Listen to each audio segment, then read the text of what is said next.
Welcome back to the Golden Queers from the Outwords Archive. I can't believe it, but it's time for our final episode of the season, which is just so bananas. But before we get started, I want to take a moment to reflect on the incredible stories we heard this season and express gratitude to our storytellers for sharing their histories with us. Oof, is it closing time already? Dang. Well, we started off with Yosenyo and trans right in San Francisco, then went to Arvind and LGBTQ themes in Bollywood films, then down to Mia and trans and civil rights in LA. Then we hiked back up to David, touching upon comprehensive queer sex ed in the Bay Area, and then to Gwen, who was Harvey Milk's campaign manager and who advocated for the LG movement.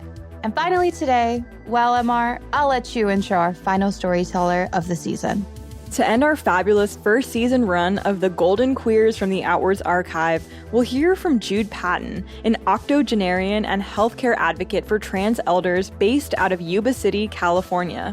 For one last time this season, let's roll the tape, M.R. Jude's story starts now. Well, I grew up in Alton, Illinois, which is a small little river town 22 miles across the Mississippi River from St. Louis. I was aware that I was different. I didn't have any name for it, just that I was different. Inside my head, I thought of myself at that time as a boy rather than a girl. I definitely looked from the outside like a girly girl, but I didn't feel that way at all. I was very active in sports. I was very fond of the idea of cowboys and Indians of the day. I liked Westerns, and I yearned with all of my heart to have a horse. Fortunately, my parents were supportive of everything I did. And I remember later, as I approached adulthood and I didn't grow out of being a tomboy, them saying to my parents, "What's wrong with her? Why don't you make her let her hair grow? Why don't you make her wear girls' clothes? You need to do something about her." And their response was, "She's our daughter and we love her. And if this makes her happy, that's okay with us." I eventually met other people that I thought were like me. I met women who were lesbians, who were what people at that time called queer or dyke, who may have expressed a lot of masculinity. I knew I was different, but I couldn't figure that out either. I really thought I was the same, and I accepted that sort of label until I learned that there was something else, another label that was more applicable to me as trans. At 12, I heard about Christine Jorgensen. I saw that newspaper headlines that XGI becomes blonde beauty. And I wondered if they did something like that too for people who were female, but who felt they were male. I didn't find anything else in the media. And it wasn't until I was in my late 20s that I actually met another person who was trans. At age 25, I moved from Alton to Southern California. In my mind, it was a place that would give me a lot more freedom than what I had in this small town. I was having trouble finding any employment whatsoever because of the way I looked, the way I dressed, the way I behaved. Worked in factories, low-income jobs, driving delivery trucks, anything that you could think of that would allow me to continue to wear men's clothes. I was considered androgynous. I was really looked at in a very negative way by most people. It was, what is it? Is that a he, she, or it? It's so beautiful to hear that your parents were supportive of you. It's like, just seems maybe like it was kind of rare for the time. And it's just, yeah, it just makes me feel so happy to know that you had a supportive household environment. And I'm curious if that continued after you transitioned. My parents had been married for 10 years and were childless and desperately wanted children. And they adopted me. And I think that their value of me as a little human being that they wanted so badly was what gave them that anything that made me happy was okay with them. I felt much loved, much respected, and certainly in the years when no one else was providing that for me, my parents and especially my mother were great. My dad died when I was 20. He never knew how I felt. I never took the time or chance to discuss it with him. I remember my mom telling me that when he was dying, he told her the one thing he regretted was never seeing the man I would marry and the children I would have. So in his mind, I was still going to somehow miraculously be this female child that he thought he had.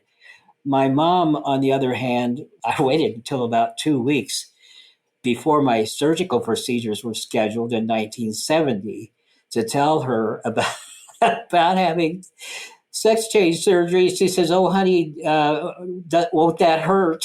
She says, "I'm afraid for you, but if this is what you want, I'm there for you." You mentioned that you had met one other trans person during this time. Hmm. I'm curious how you met them and what that experience was like for you. Now, there's a long time between that. In that, coming to California actually was an answer to a prayer. Going from a place where I stood out like a sore thumb and was treated pretty, in public and otherwise not very well by then. I went to a place where people were out and open. Eventually, lived in the Venice area for 5 years, where it was even more wide open. And it was there that I began to feel more comfortable, met other gay and lesbian people, still had not met a trans person, still didn't know where to look about that, or even that the label existed or other people like me really existed. I could only hope so. And eventually I went on to take another job within a year as a dog groomer. And I was very good at that for some reason, very, very good at that. And in 1969, so about 4 years after I went to California, I was working in the same grooming parlor, and my employer hired another groomer. And of all things, this person turned out to be a person who was a female to male transsexual. That's what we called ourselves then, and some people still do, who at first did not reveal himself, but we had a nice long conversation standing side by side grooming dogs all day. And he said, I've got a book that I think you need to see. And he had Dr. Harry Benjamin's book, which was written in 1966. This was 1969. I opened the book, and there I was. There I was described. This is what I am. Immediately recognizable that all those years I thought I was a butch type lesbian, that this is the explanation that was much more accurate about my feelings and so on, and what I thought about myself. Fortunately, he had been one of the first 6 people in the United States who was female to male to have surgery at Johns Hopkins University, which has been said to be the first university doing it here in this country. He gave me the name of the endocrinologist that he was seeing, Dr. Gerald Lev. I made an appointment the next day with Dr. Lev, saw him within a week. His pronouncement was, "Well, to me, you're a classic case. I have no problem with starting you on hormones, except that they're requiring that you have a psychiatric evaluation first." He picked up the phone while I was sitting there, called a psychiatrist at UCLA, got me an appointment literally within a couple of days, and I saw that psychiatrist, and he picked up the phone and called Dr. Lem back and said, "You're right, he is a classic case. I have no problem with you starting him on hormones right now." So that was the beginning of the process. And back then, they expected you to spend about 2 years of preliminary work with therapy, psychotherapy, and hormones before they would okay surgery. So I had the first surgery in September 1972 and the last in September of 1973. There were 4 separate hospitalizations for that, and several surgeries were done at each hospitalization.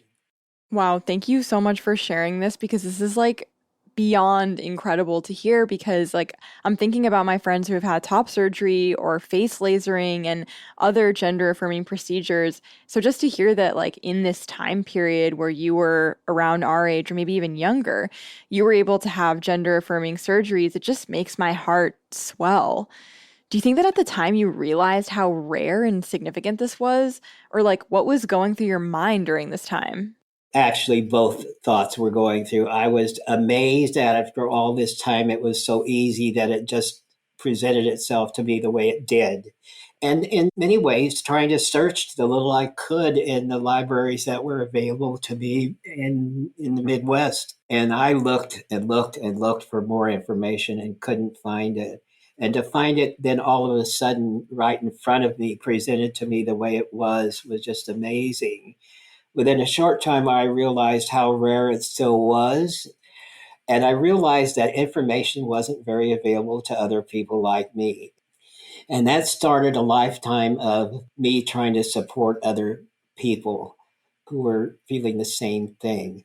At the time, the only written information that I could find, which was actually subsequent to my own surgeries, was the Erickson Educational Foundation newsletter. And by the mid 1970s, they stopped printing that newsletter. And I started a newsletter myself addressing trans issues called Renaissance Newsletter. And a little name for what I was doing, helping other people, which was Renaissance Gender Identity Services.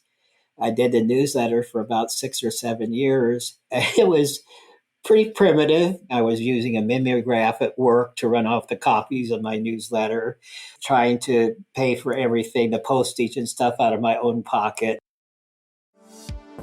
So, first of all, speaking with Jude was a huge highlight for me this season. Like, I want him to be my honorary grandpa if he'll have me. But my abuelito jokes aside, this moment from his recording really stood out to me because, like so much of what Jude talks about, this moment and his story in general made me feel super hopeful because he's so positive. Even while he was transitioning, something that happened so auspiciously for him, he was thinking of other trans folks and how if he had, by chance due to his coworker, access to information regarding transitioning, then why couldn't everyone? But even finding access to this information about literally being trans and or medically transitioning was virtually nowhere. So he responded to the call to action to disseminate this knowledge to his trans community.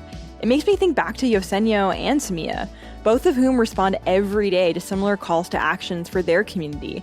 And I'm reflecting on the legacy that these interwoven ecosystems will have for us, Jae, for our communities, and for the queer youth that's just coming up now. What do you think? I'm immediately transported back to my conversation with Arvind about the Bollywood movie with Ayushmann Khurrana and how the film gave accurate medical information about transitioning and being transgender. So linking that thought to this really does make you think again about how lacking in structure our sex ed education and comprehension is.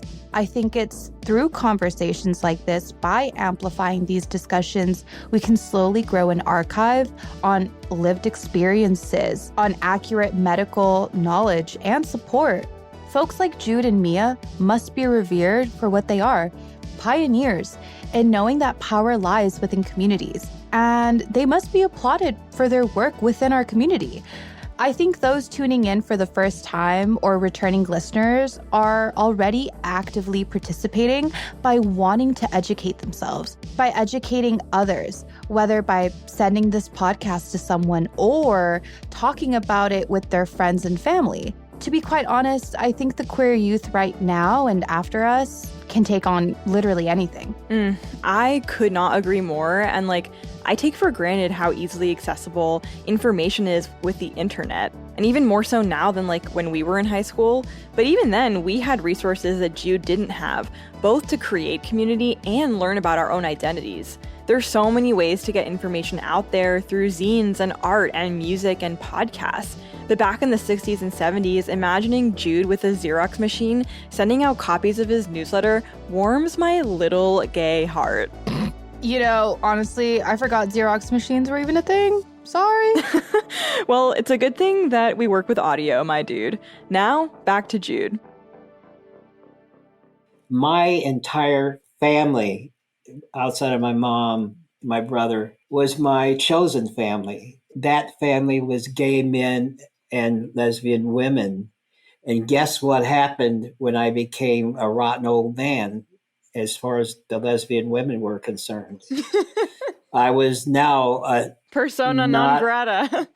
exactly. I could walk into the same lesbian bar I had been in, played softball against their team 6 months before, be unrecognizable now as who I was before and being asked to leave. One day, a young woman who was just a little bit over 18 years old came to work for them as a groomer. And right away, she asked me if I was gay. And I said no. And her face kind of fell because she had thought she had it figured out. And then I told her about being a trans man. And she says, well, how do your boss think? How do they think about that? And I said, oh, they're so wonderful. They even let me keep my job. And her response was, why shouldn't they? And she was right. Why shouldn't they? Why did I even have to question that at all? But the truth is, even today, we question it, even these 50 years later. Right. Yeah. I was going to say that all of this is still like very much on the mind, especially with the anti-LGBTQ plus and anti-trans bills that are passing in states like Florida and, the horrific legislation around bathroom bills. So it's beautiful that you happen to be in this environment which celebrated you. Years later, when I was a member of the board of directors at Ingersoll Gender Center in Seattle, they were trying to come up with a new mission statement. And they were using words like acceptance and tolerance and so on. And I spoke because I could, because I'd had that experience. I said, I don't want to use those words. I want people to celebrate my difference, not tolerate me or quote unquote accept me. And I think that's what most people would like to have in their lives, no matter who you are and how you identify. I have a question for you. When you're talking with younger people, even people younger than you, for instance, what are their current concerns?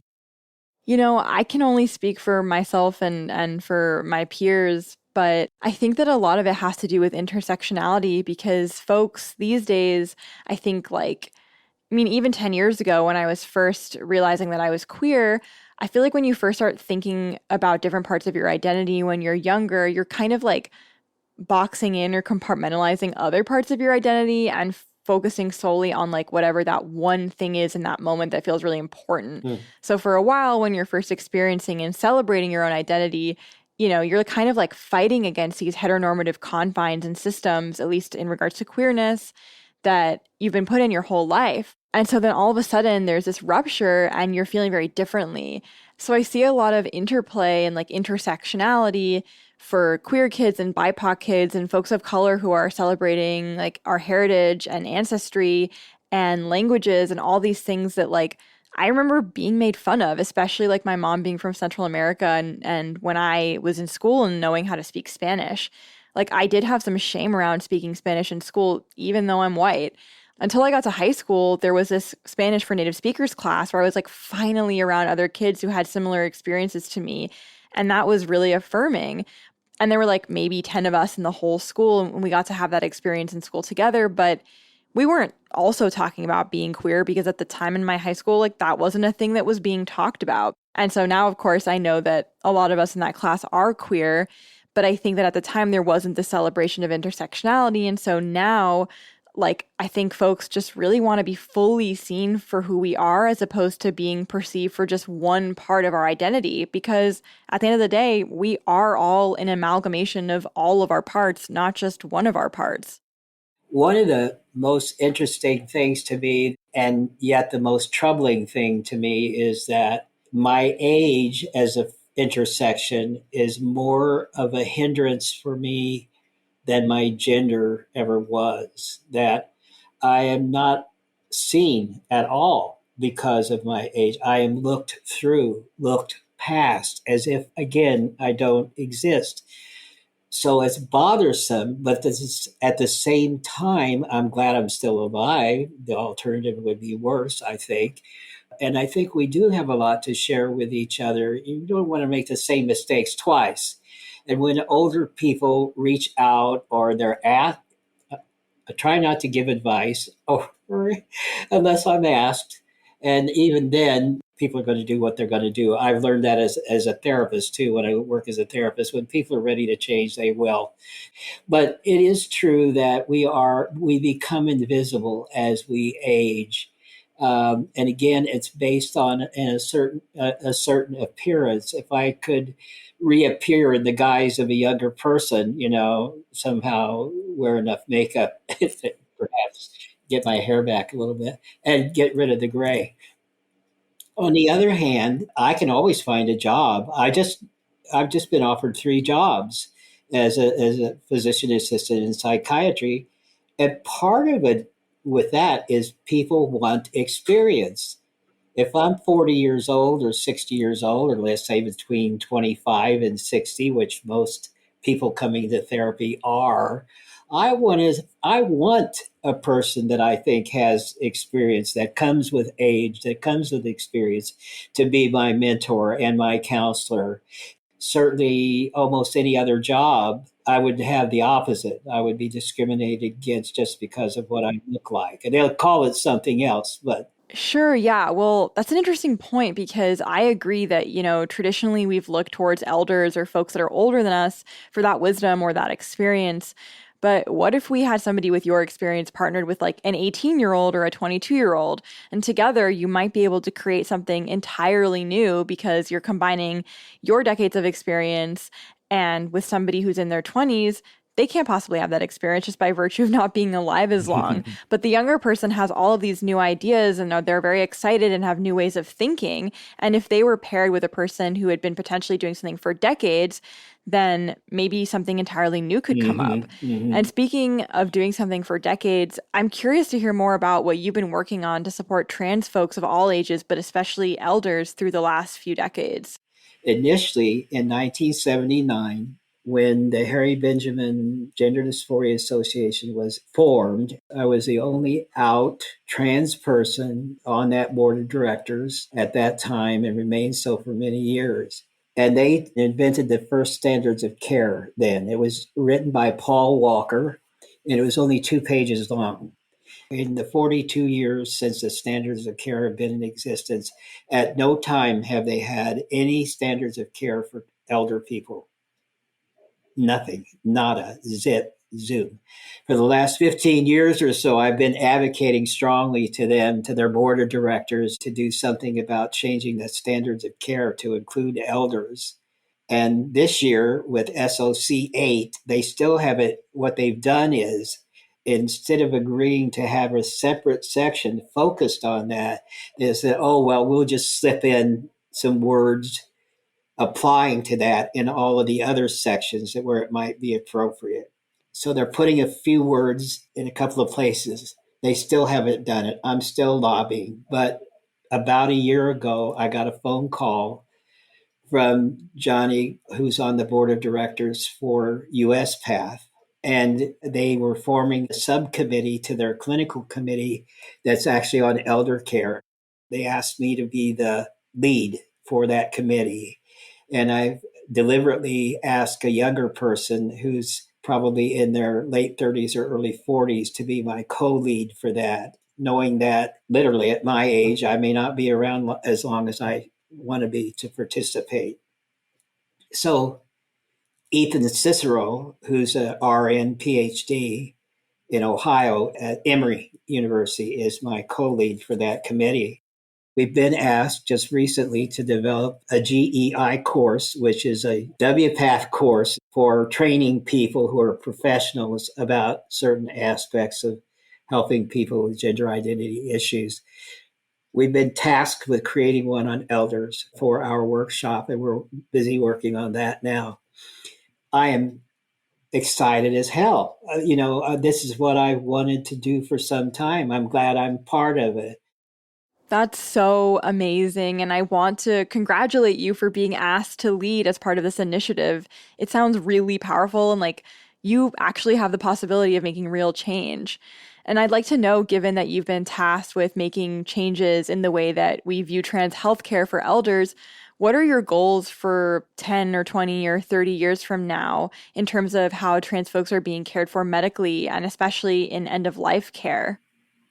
Well, I would like personally to see the day come where I nor anyone else has to train their doctor how to take care of them when they're trans. That every person could walk into an office and their doctor or clinician or caregiver of any sort would have that training be part of their training and experience during that time, and that they would continue updating their training in order to take care of, just like they might update their training on the latest medications and treatments for diabetes or heart disease or anything else.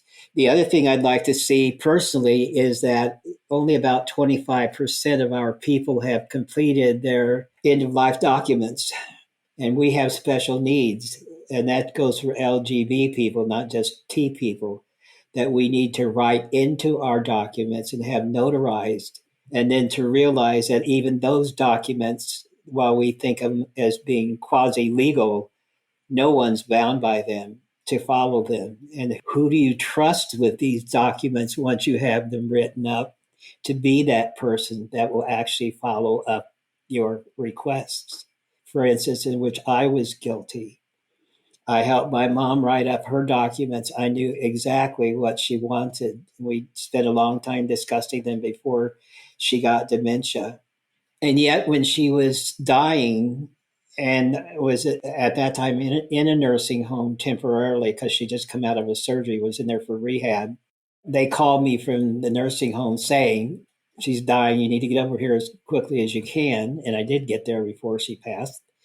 And I said, why haven't you taken her to the ER? And they said, because we have a DNR.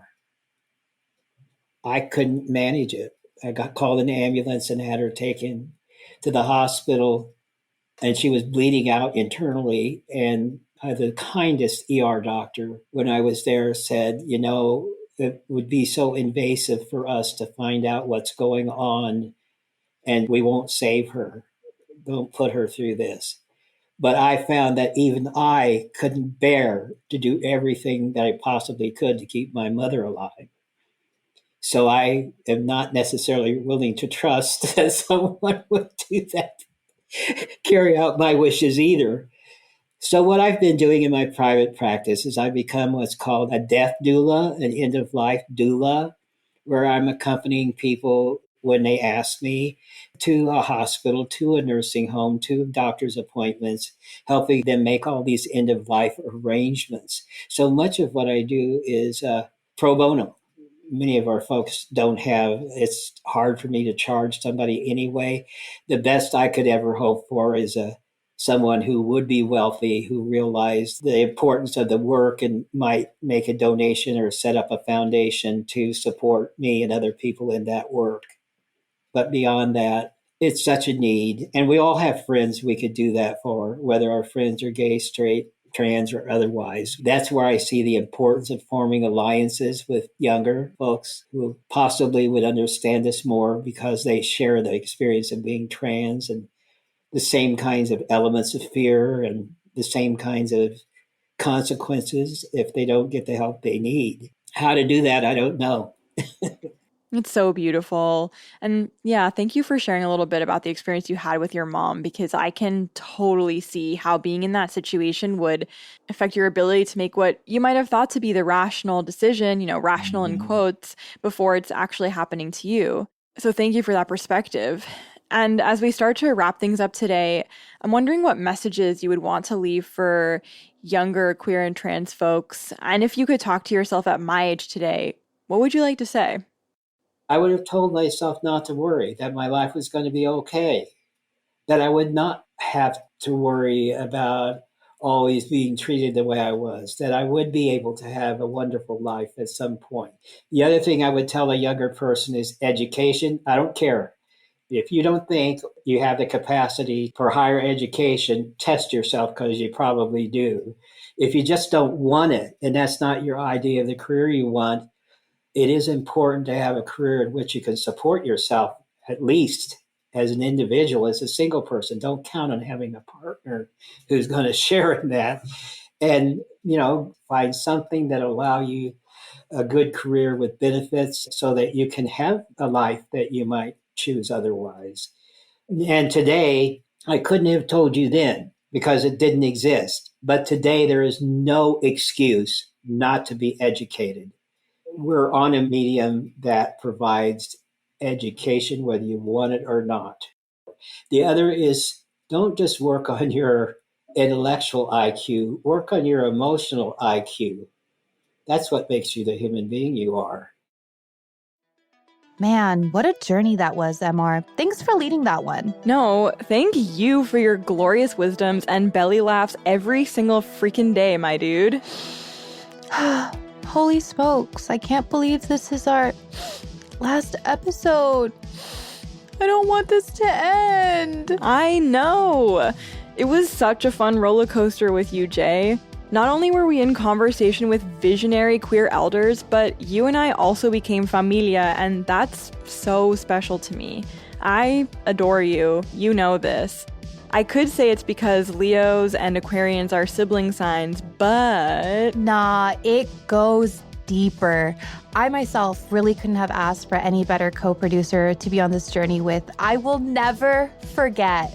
Te amo. Aw, Jae, I love it. But also, I'm gonna see you in 2 weeks, so you gotta chill out. Actually, no, what am I saying? Don't chill out. I love it. Oh my gosh, I know, right? I'm sorry, I just get so caught up in the moment. So thank you so much to our listeners who joined us in celebrating intergenerational queerness in all its forms this season. Stay safe out there, folks. From the Outwords Archive, one last time, this is the Golden Queers podcast signing off for the season. Besitos!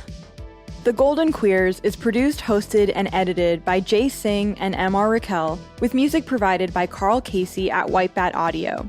Find The Golden Queers online at thegoldenqueers.org. Executive producers for the Outwords Archive are Jack MacCarthy and Bliss, and Outwords' executive director is Mason Funk. Outwords captures, preserves, and shares the stories of LGBTQ+ elders to build community and catalyze social change. More info at theoutwordsarchive.org. That's Outwords, WORDS. The Golden Queers is funded by a generous grant from the California State Library's Oral History Project. Special thanks to this week's storyteller, Jude Patton. Additional thanks to Lenore Goldfarb.